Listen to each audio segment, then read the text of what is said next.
हरे कृष्ण। आज का टॉपिक है रात के वक्त आपको याद करके क्या सोचा जा रहा है। तो टैरो में से हम 6 कार्ड लेंगे। इस ओरेकल में से गुड नाइट मैसेजेस है, उसमें से 5 मैसेजेस लेंगे और लव मैसेज भी 5 लेंगे। तो शुरुआत करते हैं लव मैसेजेस से।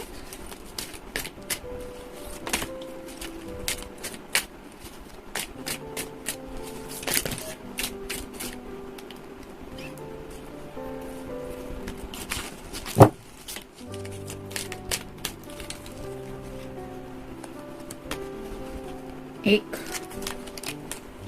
2, 3, 4 और ये 5।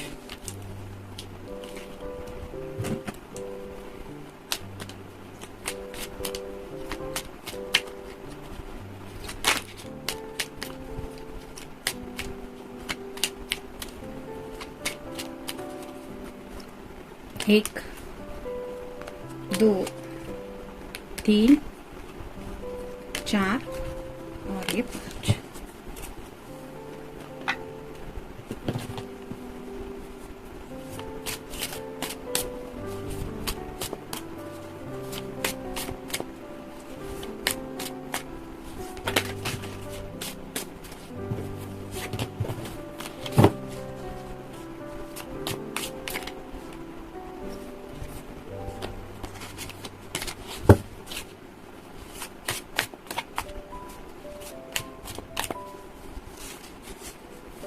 एक, 2 कार्ड आए हैं,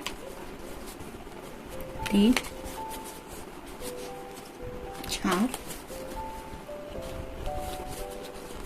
5 और ये 6। तो शुरुआत करेंगे हम टैरो से। पहला ही कार्ड है 4 ऑफ वैंड्स का, फायर साइन, एरीज, लियो या फिर सैजिटेरियस। ऊपर वाले से दुआ कर रहे हैं आपका हाथ हमेशा के लिए इनके हाथ में आ जाए, यानी कि आपको पाने की चाहत तो है लेकिन शादी ब्याह से रिलेटेड ये कार्ड होता है। तो इस तरह से शायद आपको अपने पेरेंट्स से मांगना चाहते हैं हमेशा के लिए। तो इस तरह के शादी के ख्याल अगर दिल में आ रहे हैं तो आप समझ सकते हैं कि क्या सोच रहे होंगे। फिर है 10 of cups, water sign, Cancer, Scorpio या फिर पाइसेस। एक हैप्पी कपल है जिनका अच्छा ब्यूटीफुल घर है, 2 छोटे छोटे बच्चे हैं और यहाँ पे सतरंगी दुनिया है। तो इस तरह के रोमांटिक जज्बात है जहाँ पे आपके साथ एक फ्यूचर ऑलरेडी इन्होंने इमेजिन किया है और नेक्स्ट जनरेशन तक की भी बातें इन्होंने सोच के रखी है। उन्हीं सतरंगी सपनों में खोए हुए हैं।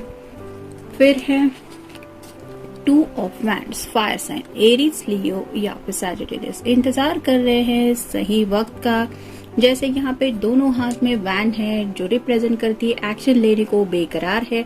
लेकिन जैसे यहाँ से दूर से देख रहे हैं कि कब ये जहाज उन तक पहुंचेंगे, यानी कि समंदर के रास्ते ये जो जहाज है उसको शायद आपको इमेजिन करके सोचा जा रहा है। ऐसे ही शायद उन्हें लगता है आप धीरे धीरे उनके नजदीक आ रही हैं या आ रहे हैं और ये दूरियां जल्द मिटने वाली है। अब बस इंतजार है तो उन पलों का जब ये दूरियां मिट जाएगी। तो वेटिंग भी कर रहे हैं सच्चे दिल से। फिर है prince of cups, water sign, Cancer, Scorpio या फिर पाइसेस। यहाँ पे भी आप देख सकते हैं इस कप को लेके कितने ज्यादा उदास है। तो ये कप आपको सामने से देना चाहते हैं। घोड़े पे भी सवार है लेकिन जो रास्ता है वो काफी ज्यादा पथरीला है, जिसकी वजह से ये घोड़ा स्पीड लेके भाग नहीं सकता। उसको भी संभल के ही आगे बढ़ना पड़ेगा क्योंकि यहाँ पे पीछे भी वाटरफॉल है जो रिप्रेजेंट करता है पानी, उनके इमोशंस को। तो काफी ज्यादा इमोशनल होके आपके तरफ बढ़ने के बारे में सोच रहे हैं, लेकिन शायद मुश्किलों भरा रास्ता है जिसकी वजह से उन्हें सोच समझ के एक एक कदम उठाना पड़ रहा है और यही वजह है डिलेज की। फिर है 6 of swords, air sign, Gemini, Libra या फिर एक्वेरियस। किसी के साथ शायद शेयरिंग कर रहे हैं कि उन्हें आपसे कितना प्यार है, कितना डीपली सोचते हैं आपके बारे में। लेकिन ये जो सॉर्ड का नुकीला सिरा है वो नीचे की तरफ है जो रिप्रेजेंट करता है कि ये सिर्फ अपनी बात कहने की कोशिश कर रहे हैं, सामने से उन्हें कोई रिस्पांस नहीं मिल रहा, यानी कि कोई गाइडेंस नहीं मिल पा रहा कि किस तरह से ये दूरियां मिटाई जाए एज सुन एज पॉसिबल।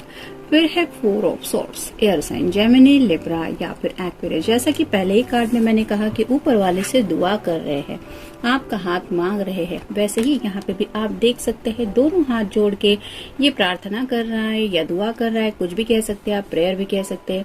और ये ऊपर वाले को जो मांग रहे हैं वो है आपका साथ। मैनिफेस्टेशन चल रहा है और यहाँ पे भी सॉर्ड रखी हुई है, यानी कि वक्त पड़े तो इनका अगर मन करे तो आपसे बात करने के बारे में भी सोच रहे हैं। यहाँ पे हाथ के पास एक सॉर्ड रखी है जो बताती है कि इन्हें आपसे कम्युनिकेशन यानी कि कोई बात करने की तो चाहत है, यानी कि उनका मन तो कर रहा है। अगर आपसे बात नहीं हुई है दिन भर में तो दिल तो कर रहा है कि आपसे बात करे, फोन करे या मैसेज करे, फिर सोच रहे हैं कि क्या करें। देखते हैं बाकी के कार्ड्स क्या कहते हैं। Be open, I am open to new possibilities, I welcome new beginnings. तो जैसा कि मैंने कहा कि मैनिफेस्टेशन तो कर ही रहे हैं, ऊपर वाले से दुआएं मांग रहे हैं, उनसे ये कह रहे हैं कि मैं अपनी जिंदगी में एक नई शुरुआत करने के लिए तैयार हूँ और जो भी नई पॉसिबिलिटीज यानी कि अपॉर्चुनिटी जो सामने उनके आ रही है, जैसे आपके साथ आगे बढ़ना, जिंदगी में एक नया सफर स्टार्ट करना, उन सब पॉसिबिलिटीज को लेके ये काफी ज्यादा एक्साइटेड भी है और उन सफर के लिए तैयार भी है। Energy, I work with my dream and my spirits energy to reach my highest good. तो उन्हें पता है कि उनके सपनों में भी उन्हें जो गाइडेंस मिल रहा है वो उनके स्पिरिट गाइड्स उन्हें दे रहे हैं और ये उनके अच्छे के लिए हो रहा है। मतलब पूरी तरह से उन्हें शायद डिवाइन टाइमिंग पे यकीन है। Connect, I create strong emotional connections with the important people in my life। तो ये बात बताती है कि उनका आपके साथ कितना स्ट्रॉन्ग कनेक्शन है, क्योंकि वो सिर्फ उन लोगों के साथ ही इमोशनल कनेक्शन क्रिएट करते हैं जिनसे उनका कुछ ऐसा कनेक्शन होता है जो लोग उनकी लाइफ में जिंदगी में बहुत ज्यादा इम्पोर्टेंस रखते हैं। तो ये कार्ड वही बताता है कि वो आपसे पूरी तरह से कनेक्ट हो चुके हैं और आगे भी इसी कनेक्शन को लेके वो काफी कुछ सोच रहे हैं। Experience, my dreams take me to wonderful places that are filled with wonder, delight and joy, that are filled with wonder, delight and joy. तो जैसा कि उन्हें ये महसूस हो रहा है कि जब वो सोने की कोशिश करते हैं तो उनकी जो सपनों की दुनिया उन्हें कनेक्ट करती है वो बहुत खुशियों भरे पल होते हैं। जैसे कि ये 10 ऑफ कप्स का कार्ड है जहाँ पे उन्हें अपने सपनों के पूरे होने के चांसेस भी महसूस होते हैं और साथ ही साथ उन सपनों को देख के ये काफी ज्यादा खुश भी महसूस करते हैं। अपने दिल से उस खुशी को फील करने के बाद उन्हें जो एक्सपीरियंस होता है वो सिर्फ और सिर्फ हैप्पीनेस का होता है। शायद इसी हैप्पीनेस को ये कंटिन्यूअसली अपनी जिंदगी में पाना चाहते हैं, इसलिए शायद इस तरह से आपके बारे में सोचा जा रहा है। फिर है place, I create peace, I create peace, prosperity and joy in my life. तो उन्हें पता है कि प्रॉस्पेरिटी, जॉय और हैप्पीनेस ये सब लाइफ में तभी आएगा जब आप पूरी तरह से आएंगे। ऐसा नहीं है कि राइट नाउ वो सैड है, लेकिन आपके बिना थोड़ा सा सुकून तो गायब है और ये पीस उन्हें तभी मिल जाता है, वो सुकून तभी मिलता है जब ये आपके ख्यालों में खो जाते हैं। ये कार्ड भी वही बताता है, ये कार्ड भी वही बताता है और ये कार्ड भी वही बताता है कि कितना ज्यादा सोचते रहते हैं ये आपके बारे में। देखते बाकी के कार्ड्स क्या कहते हैं। I love you because you have shown me love as nobody else has ever done before। तो इन्हें लगता है कि प्यार का जो असली एहसास है वो सिर्फ और सिर्फ आपने उन्हें समझाया है। यानी कि जब भी प्यार के बारे में वो कुछ भी सोचने लगते हैं, कहीं पे बुक पढ़ते हैं, कोई अगर कपल भी उनके सामने आता है जो प्यार में एक दूसरे के खोया हुआ है, तो भी उनके सामने अगर कोई चेहरा आता है तो वो सिर्फ आपका ही होता है और उन्हें एहसास होता है कि इस प्यार के एहसास को वो क्यों समझ पा रहे हैं, क्योंकि ये एहसास आपने उन्हें करवाया है। फिर है I love you because you understand me from the way my mind works to the little things that make me take you just get me. तो उन्हें लगता है कि आप सच्चे दिल से उन्हें समझती हैं या समझते हैं, मतलब किस तरह से इनका दिमाग काम करता है, कब ये क्या करेंगे, क्या कर सकते हैं, ये आप अच्छी तरह से अंडरस्टैंड कर पाते हैं, जिसकी वजह से शायद अभी भी अगर आप दोनों की बातचीत नहीं हो रही है, मतलब राइट नाउ इस प्रेजेंट मोमेंट में, तो भी आपको पता है कि आपका पर्सन आपसे दूर भरे ही है, लेकिन वो सोच जरूर रहा है आपके बारे में। नेक्स्ट है I love you because I can always talk to you about anything, I do not have to worry about your reaction and if you will जज me and if you will जज what I have to से। तो जैसा कि कहा जाता है कि किसी से भी बात करने से पहले सोच समझ के बात करनी चाहिए। ये इसलिए कहा जाता है ताकि किसी का हमारी वजह से दिल ना दुखे और फिर बात का पतंगड़ ना बने। लेकिन यहाँ पे ये पर्सन कहना चाहते हैं कि उन्हें आपसे बात करते वक्त सोचना नहीं पड़ता। और ये क्यों होता है? क्योंकि वो जो भी बातें आपसे करते हैं वो मोस्टली दिल से ही करते हैं और इसीलिए उन्हें फिक्र करने की जरूरत नहीं होती कि पता नहीं आप किस बात का क्या मतलब निकालेंगे या निकालेंगे। फिर है I love you because you are always quick to stand up for me and defend me, especially when I need it the most. I love that I never have to question your loyalty to me.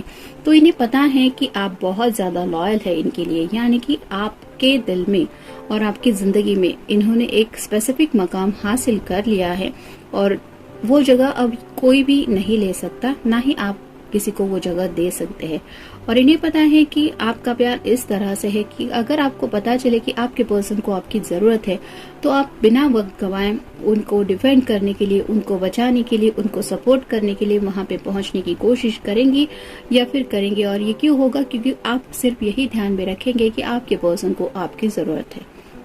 और जरूरत के वक्त में जब सब बातों को छोड़ के हम किसी अपने के बारे में सोचते हैं तो वो एहसास कहीं न कहीं उस पर्सन तक पहुंच ही जाता है। और ऐसी ही इस पर्सन की भी दिल की हालत है। उन्हें पता है कि आप उनके बारे में बहुत ज्यादा सोच रहे हैं, जैसे अभी राइट नाउ वो आपके बारे में सोच रहे हैं। और फाइनल कार्ड है I love you because you are not afraid to be your true self around me. तो उन्हें पता है कि आप भी उनके इर्द गिर्द जब भी होते हैं तो आप भी ऐसा कुछ फेक दिखावा नहीं करते, ना कुछ प्रिटेंड करने की कोशिश करते। आपको अगर अच्छा लगे तो अच्छा कहते हैं, अगर कोई बात बुरी लगे तो बुरा है ऐसा कह देते हैं। और एक ऑनेस्टी आप दोनों के रिश्ते में काफी ज्यादा है, जिसकी वजह से ये आपके इर्द गिर्द खुद को जब नोटिस करते हैं तो उन्हें भी महसूस होता है कि सच्चे दिल से वो खुशियाँ उन्हें मिल जाती है जो वो सपना शायद रोज रात को देखते हैं, जो है 10 ऑफ कप्स का। तो इस तरह की कुछ एनर्जी है, जनरल रीडिंग है। मिलते हैं नेक्स्ट रीडिंग में। Till then take care.